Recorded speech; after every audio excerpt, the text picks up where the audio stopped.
Garuda Express, an international courier service. దర్శకరత్న Dasari Narayana Rao cinema రంగంపై తనదైన ముద్ర వేశారు.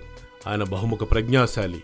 స్కూల్లో చదువుతున్నప్పటి నుంచే నాటకాలపై అభిమానం పెంచుకున్న దాసరి క్రమంగా సినిమాల వైపు అడుగులేసుకుంటూ వచ్చారు. సామాజిక అంశాలను ఇతివృత్తాలుగా చేసుకున్నారు. సినిమా అనే మాధ్యమం ద్వారా అవినీతి, లింగ వివక్ష, అణచివేత లాంటి అంశాలపై అనేక ప్రశ్నలు సంధించారాయన. రెడ్డి గారు, నాయుడు గారు, మీ పేర్ల చివర ఆ తోకలెందుకు, ఈ ఊరి చివరే మా పాకలెందుకు అంటూ ఆయన ప్రశ్నించిన తీరు ఎప్పటికీ మర్చిపోలేం. పత్రికా ప్రపంచంలో కూడా అడుగుపెట్టారు దాసరి నారాయణరావు. ఉదయం పత్రికను స్థాపించి జర్నలిజానికి కొత్త ఊపిరులూదారు. ఆ తర్వాత రాజకీయ రంగంలోకి వచ్చారు. కేంద్ర బొగ్గు శాఖ సహాయ మంత్రిగా పనిచేశారు. తన సినిమాల ద్వారా తెలుగు చిత్రరంగంలో ఓ కొత్త అధ్యాయం లిఖించిన దాసరి అనేక ఉత్థాన పతనాలను ఎదుర్కొన్నారు.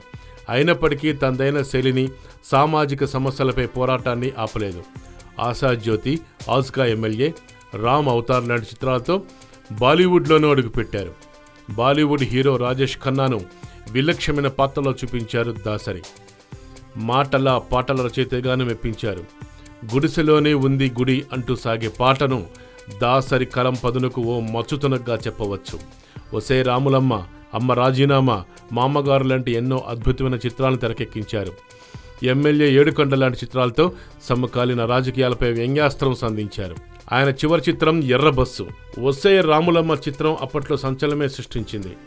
రాజు పేద అనే తేడా లేకుండా ఈ సినిమా చుట్టానికి ట్రాక్టర్లు, ఎడ్లబండు కట్టుకొని మరీ గ్రామాలకు గ్రామాలే థియేటర్లకు తరలిపోయిన తీరు అద్భుతం.